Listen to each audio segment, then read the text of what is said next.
given trends in automation, there are people that suggest that, in fact, we shouldn't be trying to expand the work that's being done, and we should be trying to reduce it and indeed separate work from income. And these are the folks that are arguing for a universal basic income, some of them anyway. Others have different motivations for universal basic income.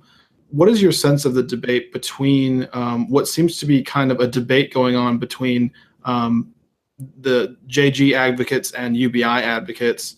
And do you think we're running out of work to do? And can a UBI achieve the same goals that a job guarantee can as you've laid them out?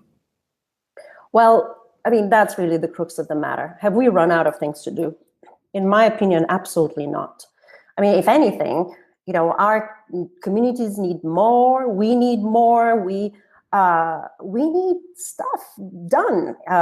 We need cleaner water. We need cleaner parks, better public service. I mean, not only that we have not run out of things to do, but I also don't fully buy the argument that automation is completely going to wipe out all work. I think that automation, yes, will create major disruptions and wipe out some work, but it's also going to create a lot of other work that we haven't conceived of yet. There will be other work as pertains to technology, but the problem of unemployment will always be there. There will always be people who would like to work. And so, you know, I've started just talking to UBI people, 20 years ago, precisely because we have very similar diagnosis of the problems of the labor market. Labor market has become precarious, punitive, and people don't seem to thrive there. It's just that some basic income advocates wish to sever that link between work and employment. And my priority is just to make work decent, dignified, and to strengthen the nature of work. It's not my job to tell somebody you shouldn't want work. You're much better off if I just give you income and go and self-determine.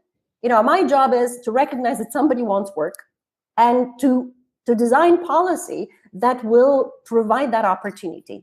So I think that we have very common goals, but I believe that how we get there, there's a disagreement on how we get there. We'd like, in some ways, our policies to be transformative, to be able to create better life for everybody. And I think that the UBI can be a bit of a false promise, because if people get income, even if it's living income, it's certainly going to help some people.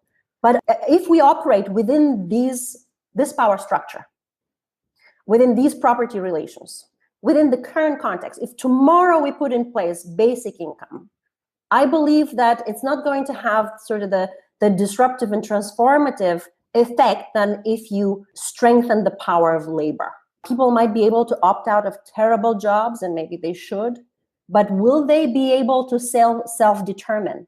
Will you be able to buy yourself health insurance? Will you be able to send your kid to a very expensive college? These things cannot be done just by basic income. So basic income is probably an add-on to some other broader progressive agenda. And I'm providing that other alternative. How can we strengthen the progressive agenda? And can we employ the power of people to achieve it? So in some sense, I like to say that the bridge between us is participation income, that we will provide decent income, but we will make it in a way that actually brings in people into this sphere, public sphere, that allows people to self-determine, to figure out what they can do for themselves and their communities through the job guarantee, and do it in a democratic through a democratic decision-making process. And in a sense, then the line is blurred. But the people who believe that absolutely there should not be any requirement for work, even to participate, have a very different vision of what our future must look like. And I'm sympathetic, but I think at this point our primary problems need addressing. We need people to do them, and we need to employ that power.